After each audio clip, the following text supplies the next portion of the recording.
Hi Jedi, welcome to Crossing the Streams. Thank you so much for the invite. I really appreciate it. I'm so happy to be here, dude. I always like to start with like the soft pitch of a question is who are you and what do you do? What can people expect from your content? I'm HighJedi, community fondly known as the Force Family or the High Republic.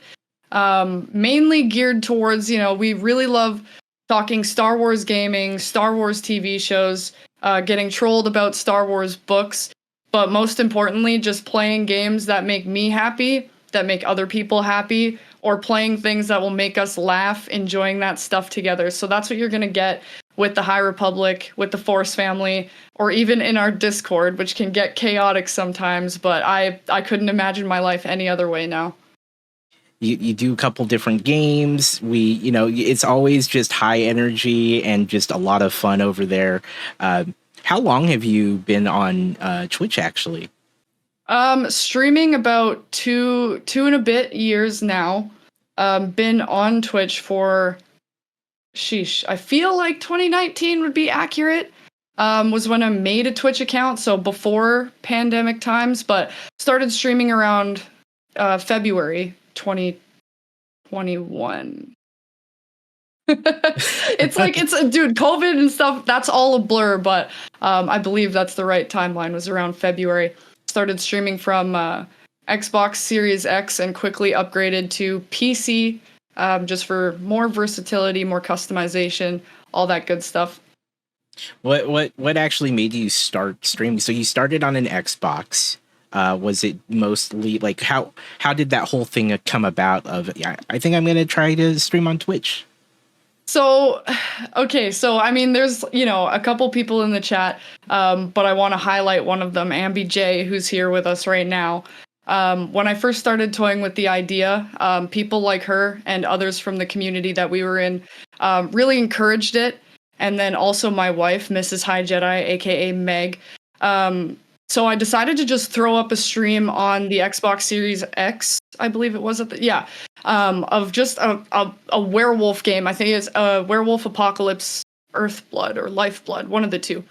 And I just kind of wanted to share a game with other people that I knew I already, had made friends with and established relationships with on Twitch.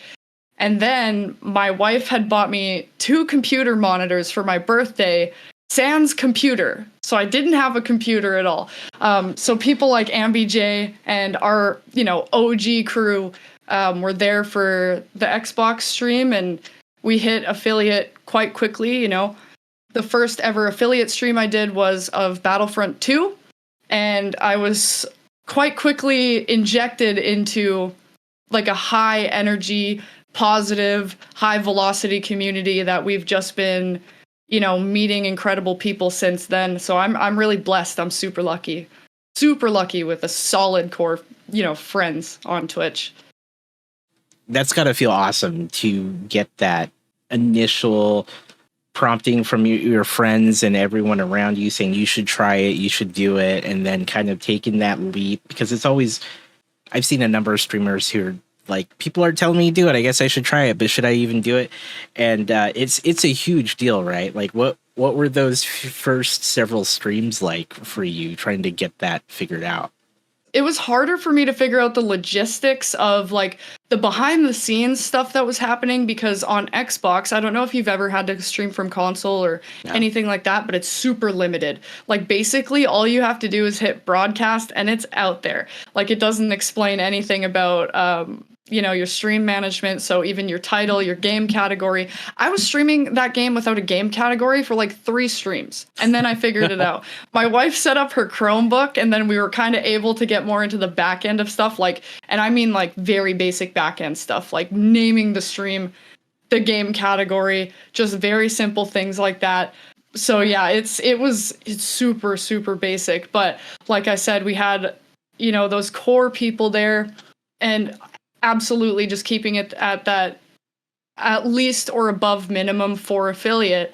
So I was really lucky. I always had people to talk to hang out with, to laugh with, and make jokes about. I was using like just an Xbox headset with the mic. So whenever I needed to mute, I would just put it up And that was that. It was very simple, sitting on my couch, Yeah. using one of the PC monitors on a coffee table and just kind of getting into it and seeing what it was like. Yeah. That's pretty cool. It's always fun to hear about those early setups that are just like probably the most ad hoc, whatever you got, try to make it work. At what point duct were you? Tape. Yeah, it was crappy headset. You know, I had like a really old computer. Like, what for you? What was like the thing where you finally said, okay, this has been great. Like, it's time to like legit, like kind of go legit with it. Go to like a PC or like do more with it. What were the signs for you that said, you know, maybe this is the thing I should do more of? Well, it's funny. It's funny too, because like, you know, you asking that, I've had my friends over the years just tell me that I should get a PC, you should get a PC. And I'm like, no, console's enough for me. It's fine. It's no big deal. Like, I didn't understand. So the streams were going well. You know, I was having a blast. It didn't matter to me if there was 3 people in there or 300 people. I was still leaving, ending the streams, you know, happier than when I started them. Right. So my wife and our good friend Greg, aka Gregarious, and for everybody that knows him in the chat, were really pushing me to just get a computer and commit kind of thing, because they knew that it made me happy and this is what I wanted. So I mulled it over with Greg for a couple weeks, just looking at specs, because we were looking at pre-builds because I'm just like a baby. And we were just mulling over specs and prices. At the time, obviously, during COVID, prices were high.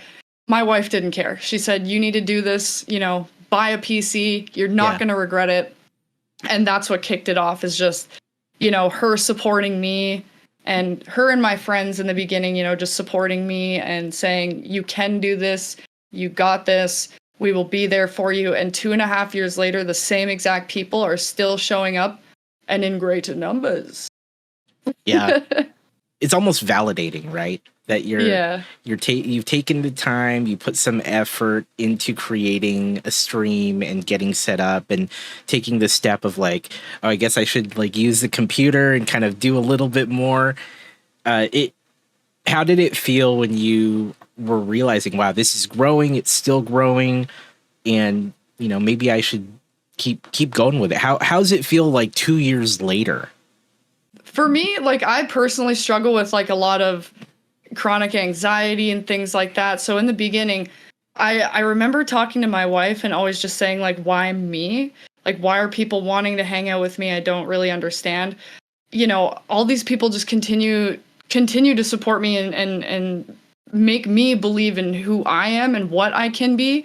So I guess that's the motivating factor for continuing to go, is that there is a place for somebody that needs to go when they want to, or when they need to be there. There are things that they want to hear. There's laughs that they want to have, things like that. So that's kind of what's keeping me going. And the amazing people that I've met so far, like, regardless of how this whole journey may come to an end someday or may not, there's still things that, you know, I'm happy for and grateful for every single day on this platform, whether it's, you know, Twitch or gaming offline with somebody, which I do frequently. It's the journey, not the sprint. You know, there's just memories to be made. There's still more to come, and that's what's keeping us on track.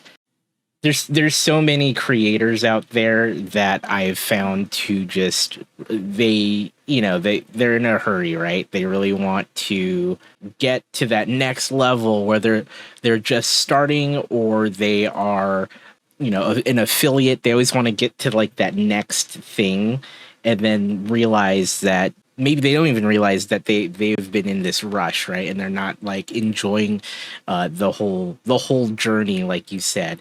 I think one of the most interesting times is when you first start and you're learning, and you're maybe not even affiliate yet, or you maybe not have even established a major community. And I know that kind of sucks, right? Because there's like, no one's watching, no one cares.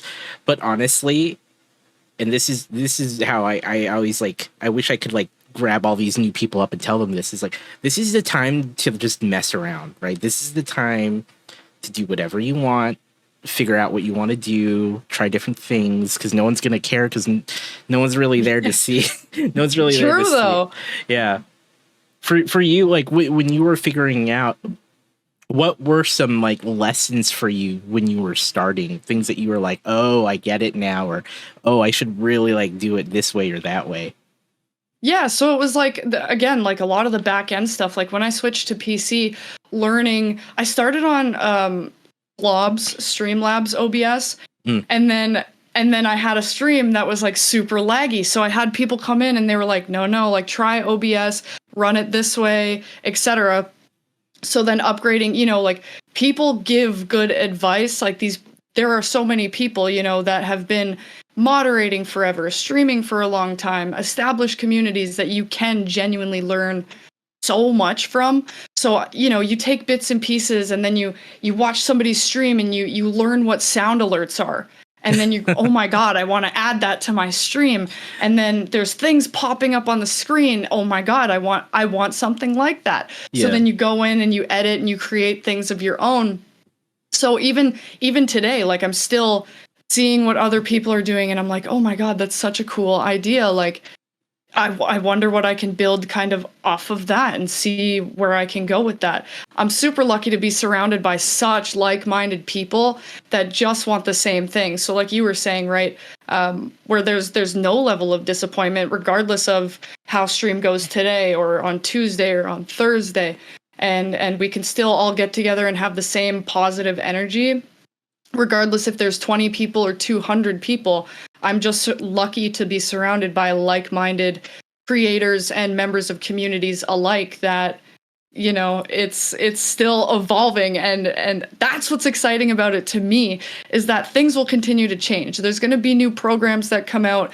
There's going to be new alerts or even like viral sounds that we can add to our streams that will be fun maybe for 5 minutes or for 5 months. Like, who knows? But yeah. That's the most fun part, is expressing the creativity and learning on top of that, because people will still have ideas in chat, DM me things that are cool, or I'll commission something from one of our friends and it becomes lore. Yeah.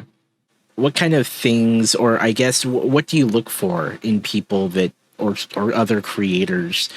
What do you look for in those other creators when you kind of think about like, I really like what they do, or what kind of things do you kind of try to see about when you seek out other creators that are like-minded? So for me, even before I started streaming, when I had a Twitch account, I wasn't looking for anything specific. I think at the time I was kind of looking for Hollow Knight gameplay because I was playing Hollow Knight at the time. But I don't look for a streamer that plays a specific game.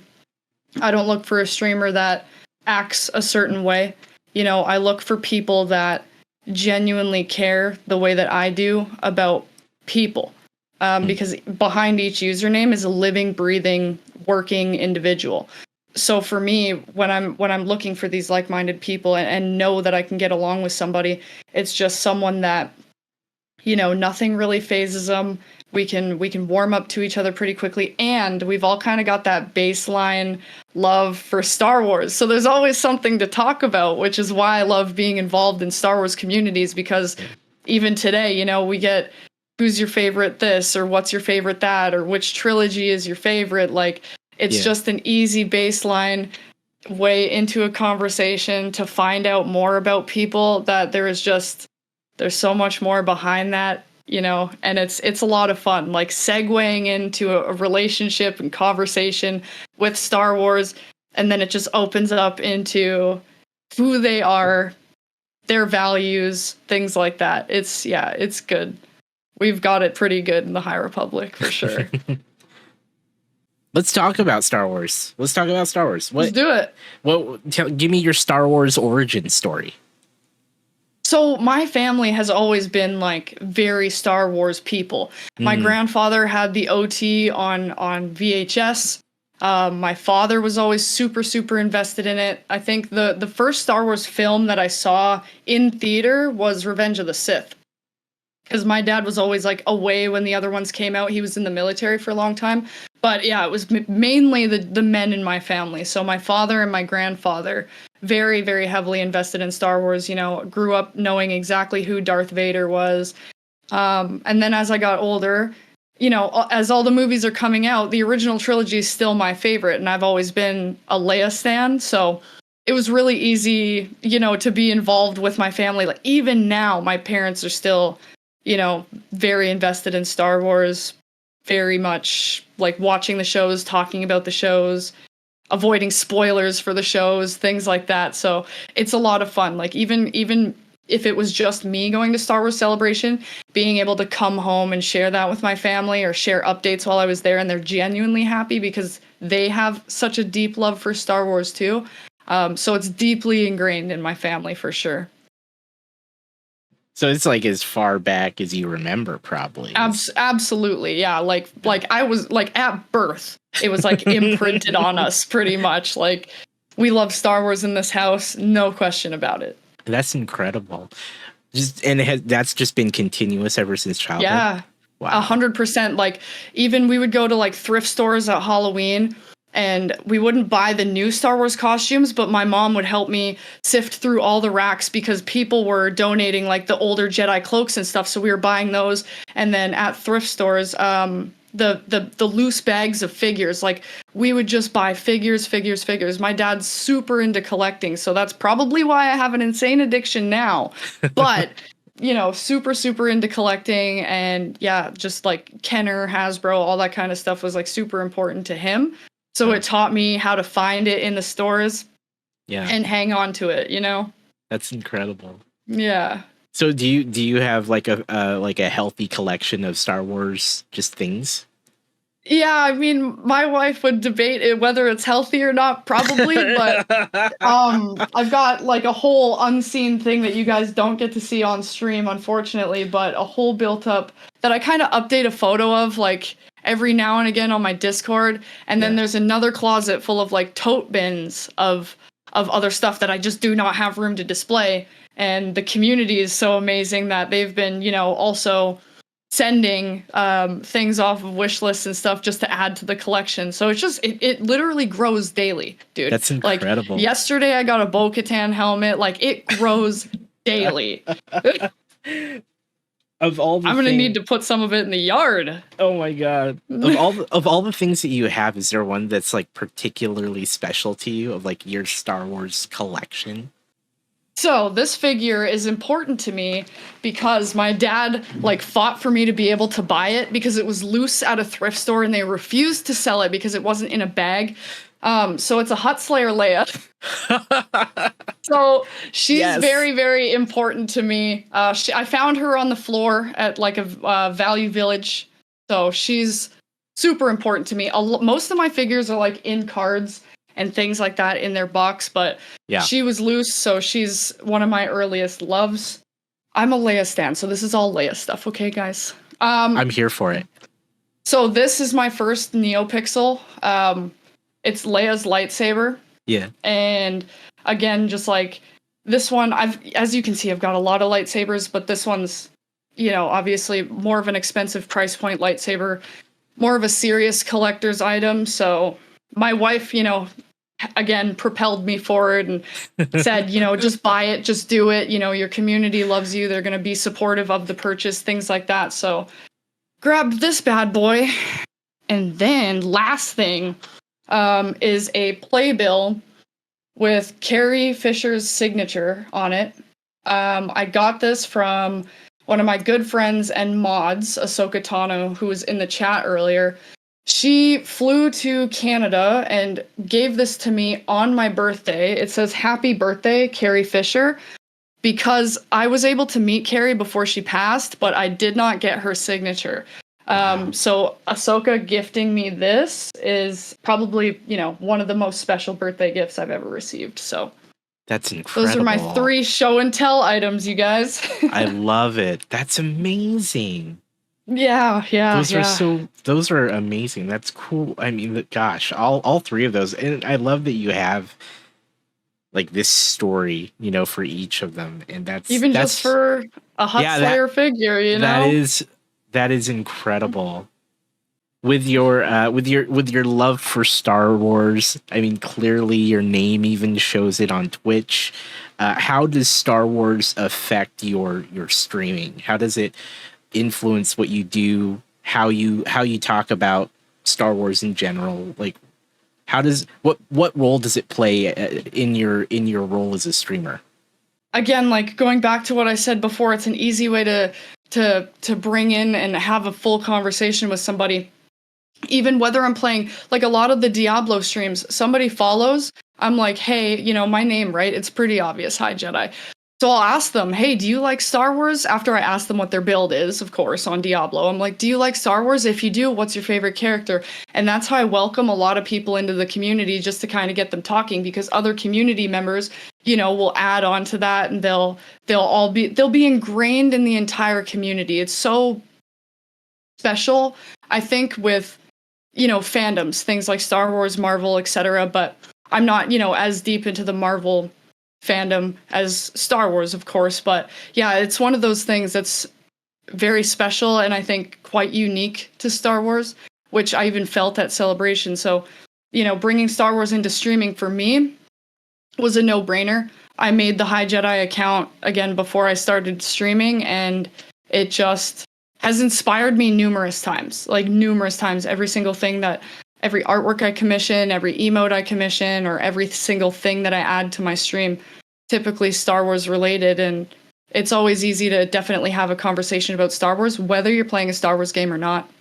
What kind of Star Wars centric content have you created or streamed? What kind of games have you played, or any other things you've covered on your channel?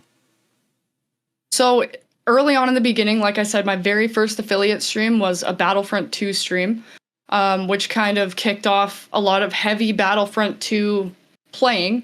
And then into Battlefront 2 is how I learned how to mod games. So in there, like bringing in new characters, doing all that kind of thing, and then meeting other Star Wars creators. But playing Battlefront 2, playing Jedi Fallen Order, playing SWOTOR, attempting KOTOR, which is not easy to stream, by the way, playing Jedi Survivor, and then, having a community offline on Discord that's heavily Star Wars based. Really fun to get the energy in there and get excited when gaming announcements are made, such as Eclipse, Outlaws, even when Survivor was announced. I remember being in the room, luckily, with Ruthless Night Sister when we were at Celebration, and feeling that energy is exactly what I feel when I enter Discord and we start talking about getting excited about the shows, the books, the comics, everything. It breathes Star Wars. It lives on its own, Yeah. I noticed that at every time I'm in there. I mean, regardless of what you're streaming, whether even on the Diablo streams, like something Star Wars will come up, or a brief reference or a line gets said. Someone says something, and I'm like, yeah, this is for someone who's like one of my first streams. I remember just lurking. I didn't think I said anything the first time I was in your channel, but I was like, oh yeah, this is definitely like HighJedi is like the perfect name, because you, like, everyone you were talking Star Wars, it was. And like I said, I've noticed it every time something comes up. So every single stream without fail. Whether it's like a conversation about Salacious Crumb being the perfect male figure, or who's your favorite Jedi, or me getting trolled for not finishing the High Republic, even though my name was made before the High Republic was even a thing. Okay. But yeah, it's every single time, and it just never lets down. So it's easy for me to hit go live, because I want to talk Star Wars. I want people's opinions, whether they think it's a hot take or not. Yeah, I want the opinion. All Star Wars is good Star Wars. Not to everybody, I understand that, but let me hear it.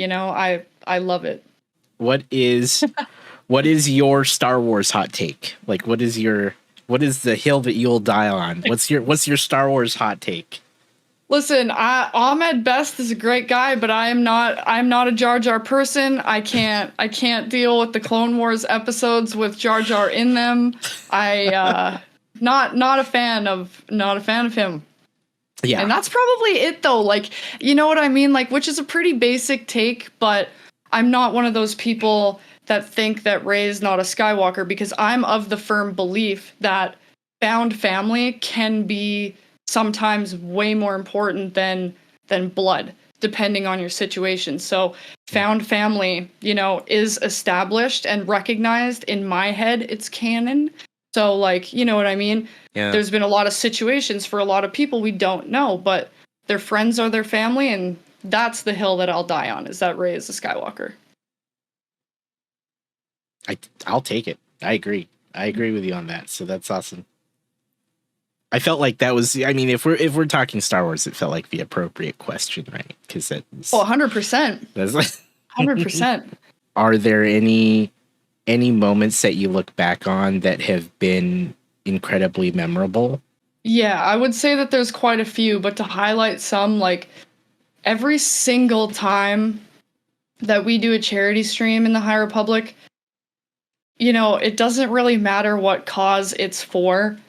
People will show up and help out in any way they can. And for me, that speaks volumes to the community that we have. You know, that their morals and their values align with mine, and that's all I could ever ask for, is that people care about the things that I care about, you know, and the issues that arise in the world. We all genuinely care about the same thing. It really showed too in, I was doing a 1-year affiliate celebration stream, and I got hate rated like 2 or 3 times in a row, and everybody stayed, even when I turned all the music off, all of the alerts off, and we were just sitting in silence, staring at each other, 2 monitors, looking back at each other, and everybody stayed while we dealt with the situation, and the show went on. Like, the hate raid never happened, we never paid it any mind, and it's just like, some people think that the internet can be a bad place.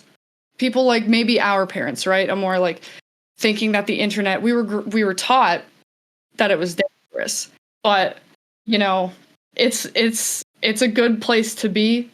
You know, if you're surrounded by that found family, then you'll be home. I really do. I love that. Thank you for sharing that. That's, of course. Thank you for asking. Man, and yeah, I'm sorry that you've had to deal with that. I've had to deal with that as well. And so it's unfortunate, but I'm glad that you were able to make the best of that situation. And it really says a lot when your community will stick through that and hunker down and give you the time to deal with it, and then they're still there. So well, exactly. Yeah, it's already stressful trying to if you ask me right now, I don't know how to turn off my alerts. I'll figure it out on the fly, but I don't know how to turn them off. But the fact that people are, you know, just chilling, vibing, you know, with that protective energy and mindset, we're good. We'll keep going. Yeah.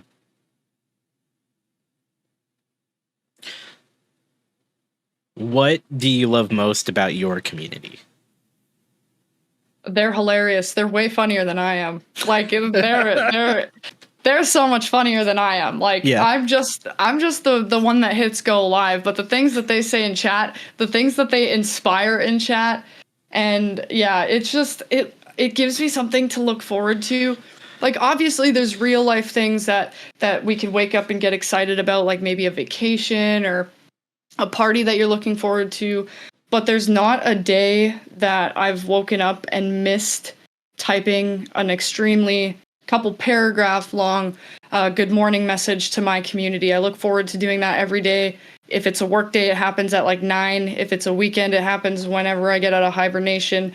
The only time I ever missed it was during COVID, but I legitimately look forward to waking up and having, like I said before, a bunch of like-minded people to share my entire day with. It's a beautiful thing, and I've never seen anything like it before. I've never found anything like it before, even when I was a part of other communities. But having this space has been a complete blessing. Having other people's perspectives being added to the things that are happening in my life, adding perspective to other people, the things that are happening in their life, vice versa. I've made some very important relationships in that community, and that's something that I'll walk away with forever. You probably already touched on it here, but I'm going to ask a follow-up. Please. How has Twitch and your Twitch community changed your life? Yeah, so I don't think I even would have been able to go to Star Wars Celebration without the space that I have and the people that I know.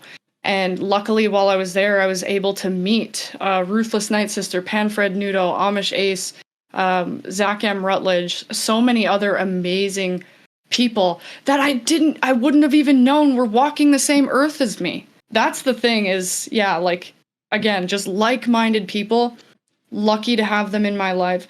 Even if somebody, that I don't talk to every day reaches out to me if I'm having a bad day, changes my mindset, their perspective. So super, super important relationships. This community is always going to mean something to me, whether we're still streaming or not.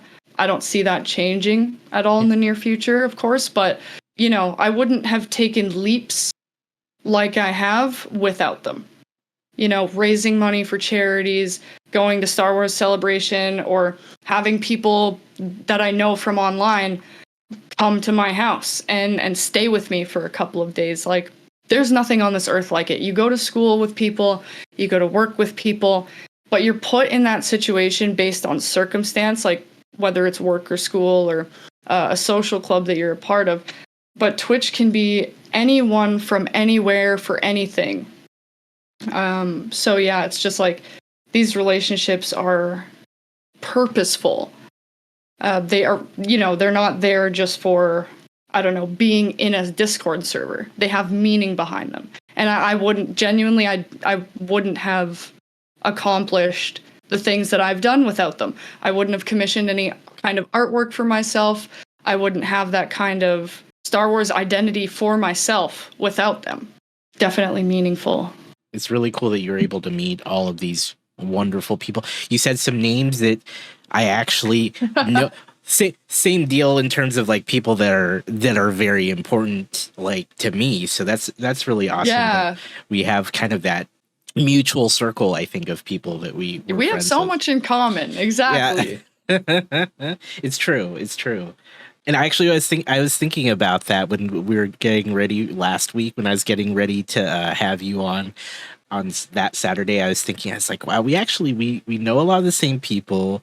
We play some of the same games. We enjoy the same things. I consider myself a Star Wars fan. I would say not as huge as like you and Fred and Zach and all them, but I'm a fan. I love Star Wars, and I think, I consume a lot of Star Wars stuff more than your average person. Any level, level that you like Star Wars, we can have some kind of conversation about it, right? Or even like you and the Lego guys, I, don't have like a deep-rooted childhood love of Lego, but I'll be damned if you guys don't convince me to get into it. I've got 3 sets sitting on deck right now that I have to commit to.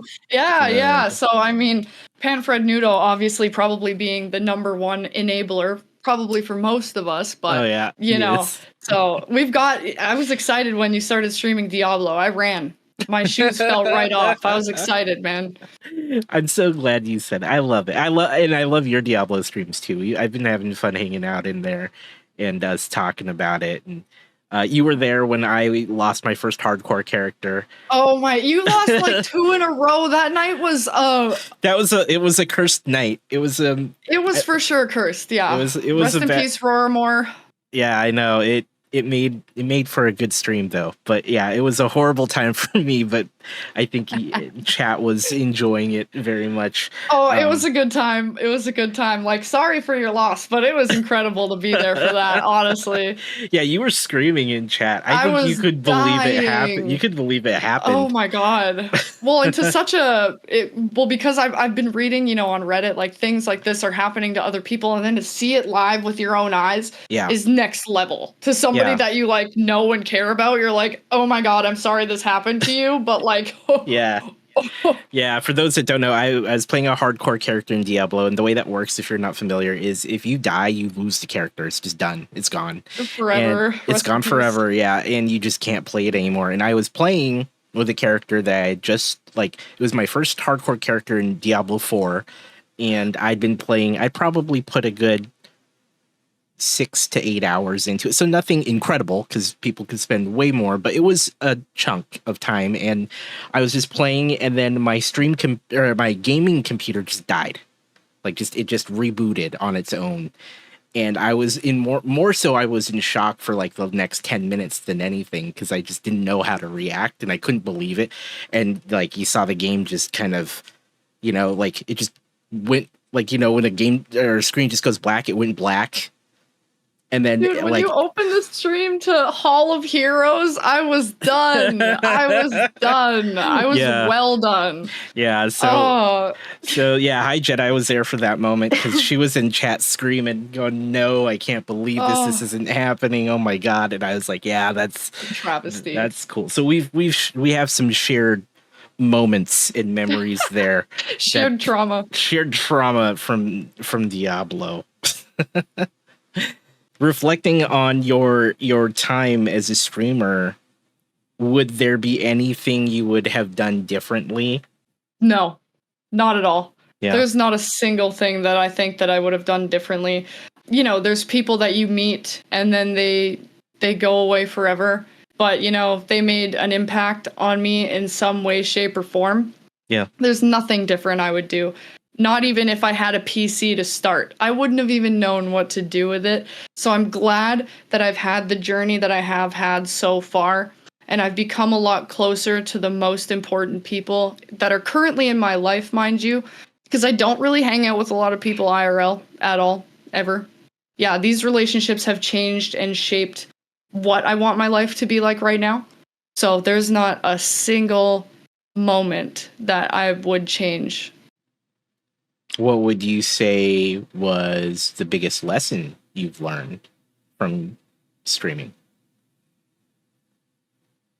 Ooh, that's a good question. Probably self-governance. Like, I'm a lot better at that now. And it's kind of carried over because I do work from home, luckily. So it's been easier to time manage myself during a work day, but also still be able to be involved in my community. I don't think that there's any really other position that I could have been put into at that time in my life where I've just learned so much about my own, I guess, management, whether it's time management, community management, anything like that. So that's definitely an important lesson for sure. Is keeping yourself on a schedule and knowing kind of what you want to do, even posting the good morning message every morning. Like I made an executive decision in my mind that is what I wanted to do for this community when I started a Discord. And that's hopefully what I'll be able to keep doing for a long time. That's awesome. I think that's great. Actually, that is something that I think most creators should learn if they haven't already learned it, is that, like you said, that self-governance, like maintaining and control, like kind of staying like under control in terms of like how you manage your time. Yeah, how I when I want my streams to be, when do I want them to start, even like how long do I want certain screens to be on starting, break, etc., things like that. Like I just decide in my mind how I want them to go, and it's been pretty consistent, so I'm happy with that. And that was definitely something that, you know, we had to learn and play with along the way. I remember in the beginning when I was first affiliate, I had like this BRB screen. I don't think my mic was ever muted for it, and it had elevator music. And now I have just like clip generator, so people have something to watch while I'm going to get some water or whatever I'm doing. Yeah. So yeah. I love that like evolution, right? I think that's certainly something that you took some time, you learned from what you saw, what you've had in your own experience, and did something that you really enjoyed with it. Yeah, 100%. Like I'm glad that I changed it. I typically change things based on like what I would want as a viewer, or what I enjoy out of other streams and things like that. So chances are, if I'm enjoying it, the people that want to hang out with me are going to enjoy it too. That's a great way to handle it. What do you look for in streams that you try to like? Comedy, variety. I like a lot of different things. Like I said earlier, I'm not one to just look for a specific game. And even if I am, I I'm either, staying for the person, or I'm like, okay, this doesn't really match my vibe. But typically, yeah, like I just want somebody that's warm, welcoming, fun to be around, and makes other people feel, like they're, a necessary part of this thing. But I don't want people doing anything in hopes that they will get recognition. I want people doing stuff because they are feeling like they are already a part of something. Yeah, I want somebody to be recognized before they feel like they want to earn the recognition. You don't need to earn anything in the High Republic. You don't need to spend a dollar, a penny, nothing.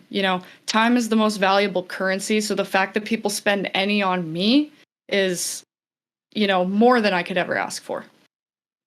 Absolutely. I agree with that 100%. I treat my my community and my channel the same way. Like, I know, I get that vibe from you, so that's why I like hanging out here, dude. Like I said, we have a lot of things in common, and even if I'm just lurking playing Diablo, like that night, that fateful night that you lost your character, I can still like pop in 2 seconds and be like, oh my god, I've been here for 3 hours, but what just happened? Yeah. Absolutely. That's so great. And I think that's what you did too. You're like, I've been here and what the hell? I was like, yeah. Yeah, dude. Ooh. So let's say someone is super interested in getting started on this whole content creation thing. What kind of wisdom would you share to someone who is trying to navigate that? I would tell them not to take it too seriously, ever.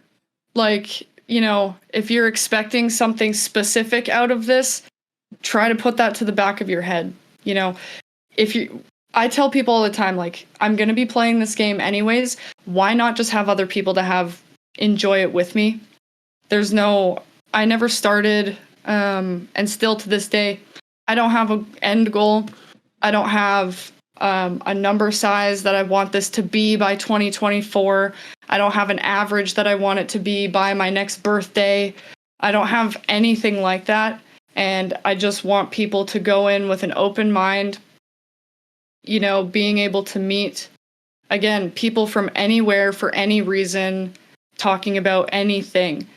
Because, we have Force family members literally all over the planet. Like people that any color, any sexual orientation, anything. And it's just one of those things that if you look at the numbers, whether it's 1, whether it's 50, you're still sitting in a room with your N64 and there's still people behind you cheering you on while you're playing this game. Like it's the coolest thing. Just be happy about whatever happens. I will always, help people out with setup tips with OBS and stuff. I'm not a professional by any means, but we'll do it together and I'll hold your hand for sure. I love that. And OBS is, one of the, I think for a lot of people, some of the hardest stuff. Oh, yeah. Especially if you've never seen that program before. And a recent advice that I gave to one of my friends was, you should be doing research on the program that you're using. It changes often. Figure out what you want it to do for you, and you can make it work for you. Yeah. It always will. Keeping up with tech is tough because I feel like God. we have to be pretty like on top of all of that, like OBS and Discord and everything else we use. Like it's a constant it's constant learning, and it's constant like, oh, I have no idea how, I have no idea what it just changed here, but now I need to figure it out because that happens. Well, yeah, and things will happen on the fly while you're live, and either you or your mods are figuring it out, and it's just like, yeah, it's like a stress test, all right? It's going to push you. It's going to pull you out of the comfort zone, but that is what's part of making it fun. So if there's anybody in chat right now, like, if you're uncomfortable, you're growing. This is true. Yeah. Yeah. That's part of why I started this show too, is like, I have no problem talking to people, but it's a very different it's a very different thing doing it like this, or doing it like sitting down sitting with a down, purpose. Yeah. with the actual purpose, and consistently like having these conversations was one of the toughest things for me early on. And like you said, it's like if you're not uncomfortable, or if you're not comfortable, you're not growing, right? So it's like it's one of those things where streaming is the same way. Like and you're probably going to find yourself in a lot of situations where you may or may not be like as comfortable as you'd like to be, but or there's things that are just brought up live, like something could happen in chat, and you can't visualize that scenario happening before you go live. But when it does happen in chat, you do have to learn how you're going to handle it, or moving forward, placing boundaries, removing boundaries. It's a whole different atmosphere, but which is part of what I said before, like shaping who I would like to be. It helps in your daily life, kind of just faster decision making, like what's important to you, who's important to you, things like that. You touched on boundaries, which is I think huge. It's very important. I don't think this gets brought up enough, but your thoughts on boundaries and how to establish them as a creator. Very important. Very, very important for your own comfortability, because it is not a creator's job to make sure that, the expectation that someone sets for you is met by you. It's not your job to fill that hole that they've created in their mind that is the void that you're supposed to fill. Otherwise, you're just going to make yourself uncomfortable. And it's not your job to kind of form fit that. Obviously I'm gay, and being a female creator, it's a little bit more difficult when I'll have somebody, come into chat and say, crazy things about LGBT, or asking inappropriate questions about me and my wife, or, other relationships that I've had and things like that. So establishing that kind of stuff with not only your mods, but the tone in your community is extremely important, because nobody is allowed to come into my house and slam my cupboards ever. So, you're not going to walk in here and disrupt an entire community or kind of like a train of thought. So those boundaries are super important for you guys to set as creators, because, this is my home. These are my family members, and you are welcome to come in. If you can't behave, you're done. To put it frank. Yeah, absolutely. Was there ever a time where you had to like really put a firm foot down, or like really draw that line and say like, this is how this works? Yeah, actually 100%. So a little earlier on when I was streaming, somebody came in and said something extremely inappropriate about me and my wife. They then they didn't put in an unban request, but they had sent me a message about a year later apologizing for their actions. And I am of the firm belief that people can change. So I said, listen, I know you didn't request to be unbanned, but I've unbanned you, because they took it upon themselves to recognize that their behavior a year ago was, uncomfortable and inappropriate. And I took that shot with them, let them have a second chance. And that specific person has never done anything to cross boundaries again. People can change. And for me, especially, as an LGBT identifying person, it's really important for me personally to approach things with education. So if I have the opportunity to do that, then I'm going to. Thanks for sharing that. That was, of course. I'm glad that you were able to actually, have a great conversation about it later on with that person. Yeah, me too. Because they are, regardless of how they behave in my space, they may have just needed somewhere to go that day and say something stupid and get some kind of attention, but they still have value. It's tough. It's tough being a streamer dealing with this stuff. It is, because not all people are like that, Obviously, there are people that, stay boundary crossing and they stay gone, but not every interaction obviously is going to go that way. So these are things that you learn along the way. And the first couple, it might be uncomfortable, but again, that goes back to if you're uncomfortable, then you're growing. And if it happens over here, then you know how to deal with it when it's over here in future HighJedi or future more and more. Yeah. So these are things that obviously we've learned and have helped shape not only our content, but our communities and the structure.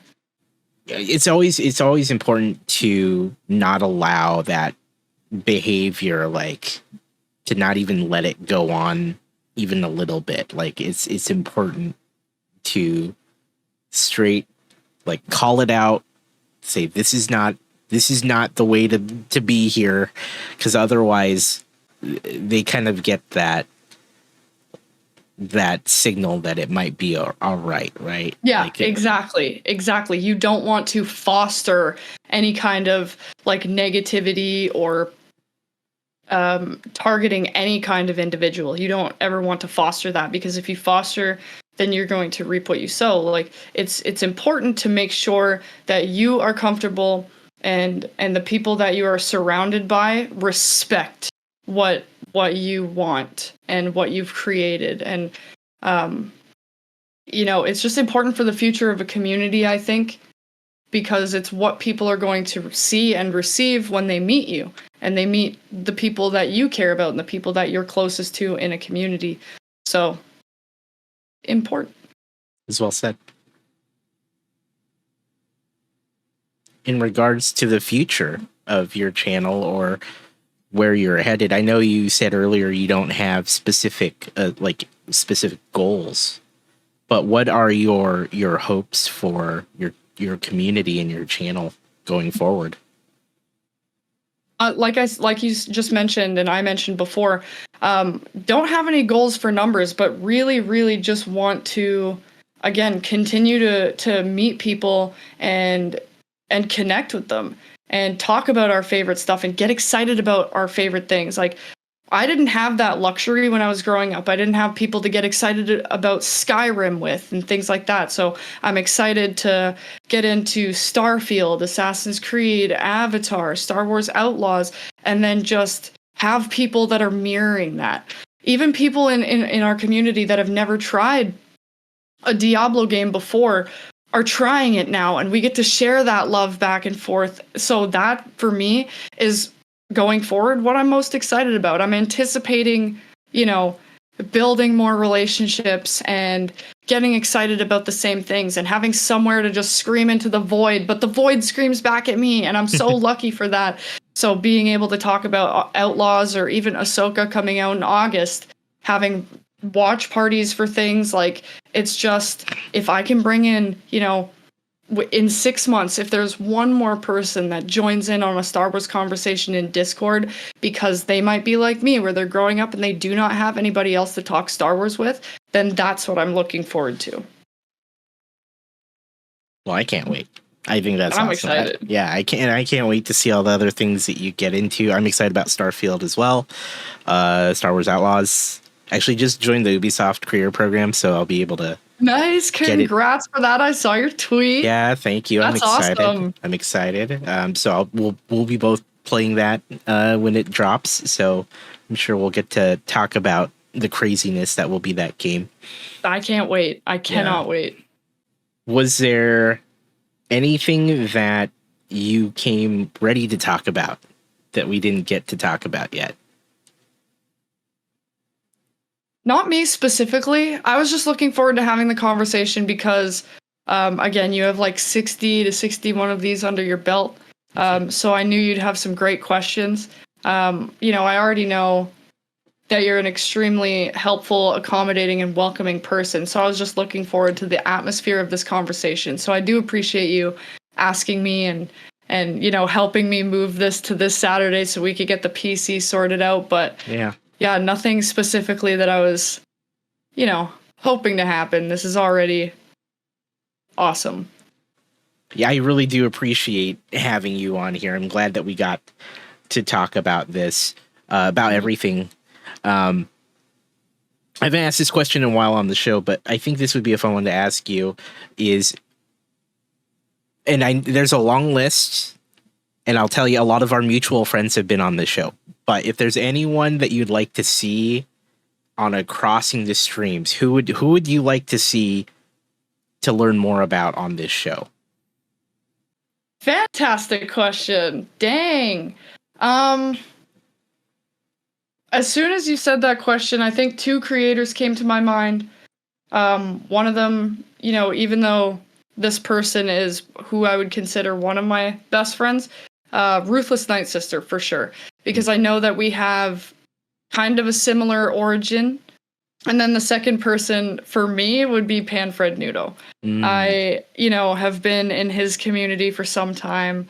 I enjoy the energy, and he's probably one of those people that was earlier on, like, somewhere where I was looking for inspiration. And he brings it every single day. And same thing with Ruthless Night Sister. She puts so much work into her content that it's hard to fathom what she does behind the scenes without knowing her. So, yeah, those two for sure. I know you asked for one, but I gave you two. No, that's great. Those are good. Now, Fred has been on here, but to be fair, it was like episode 2. Yeah, so he is due for we could get an updated. Yeah, he's due for an something. update, because I know that we'd have a great time doing that. So that's a fantastic, with both Ruth and Fred, those are fantastic recommendations. So Ruth, who's in the chat right now, you might, if you're down, like, let's talk. But and I'll definitely catch up with Fred, because we are due for a catch-up episode. Yeah, let's do a little refresher. Like a little refresh. See how he's doing. See how he's living. Well, this has been wonderful. Before we close it all down in terms of the episode, where can everyone find your content? So you can find me on twitch.tv/HighJedi. I do have a website, but that's just primarily for merch and things like that. TikTok, I'm getting better at posting. YouTube, I do need to get better at posting, but hey, we draw inspiration from everywhere and all of our friends, so that'll happen sooner or later. But I'm live on Tuesdays, Thursdays, and Saturdays, and Mountain Standard Time is real. All right. As is tradition on this show, I always love to leave the show in the hands of the guest when we have the final words spoken. So any final thoughts, advice, wisdom, whatever you'd like to however you'd like to close down this episode, the floor is definitely yours. So HighJedi, for one last time, go ahead and share anything you'd like to share here.